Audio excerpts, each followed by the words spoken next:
പെണ്ണ് കാണാൻ പോയപ്പോ അവൾ എങ്ങനെയായിരുന്നോ അങ്ങനെ തന്നെ ഇരിക്കും ഒരു കുഞ്ഞിന്റെ അമ്മയായാലും 10 വർഷം പിന്നിട്ടാലും എന്ന ചിന്തയോടുകൂടി ആരും കല്യാണം കഴിക്കണ്ട. കേൾക്കുമ്പോ ആർക്കെങ്കിലും അത്ഭുതമായി തോന്നുന്നുണ്ടെങ്കിൽ ഈ വാക്കുകളിൽ ജീവിക്കുന്നവരുണ്ട്. ഒരു കുഞ്ഞിന് ജന്മം നൽകിയതിൽ പിന്നെ അവൾ പലർക്കും സൗന്ദര്യമില്ലാത്തവളായി, ഭക്ഷണം കൺട്രോൾ ചെയ്യാത്തവളായി, ഡ്രസ്സുകൾ ചേരാത്തവളായി. നിന്റെ കുഞ്ഞിന് പൂർണ്ണ ആരോഗ്യത്തോടു കൂടി ജന്മം നൽകാൻ അവൾക്ക് അവളെ തന്നെ മറക്കേണ്ടി വന്നിട്ടുണ്ട്. ജനിച്ചതിൽ പിന്നെ ആ കുഞ്ഞിനെ മുലയൂട്ടാൻ വേണ്ടി 2 വർഷക്കാലം അവൾക്ക് മതിമറന്ന് ഭക്ഷിക്കേണ്ടതായും വന്നിട്ടുണ്ട്.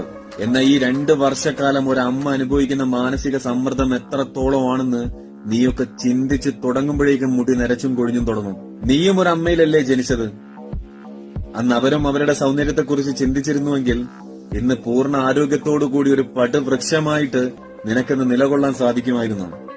ഒരു പെണ്ണിന്റെ മനസ്സും പ്രതീക്ഷകളും തകർത്തിട്ട് വേണം നിനക്കൊക്കെ നിന്റെ വികാരം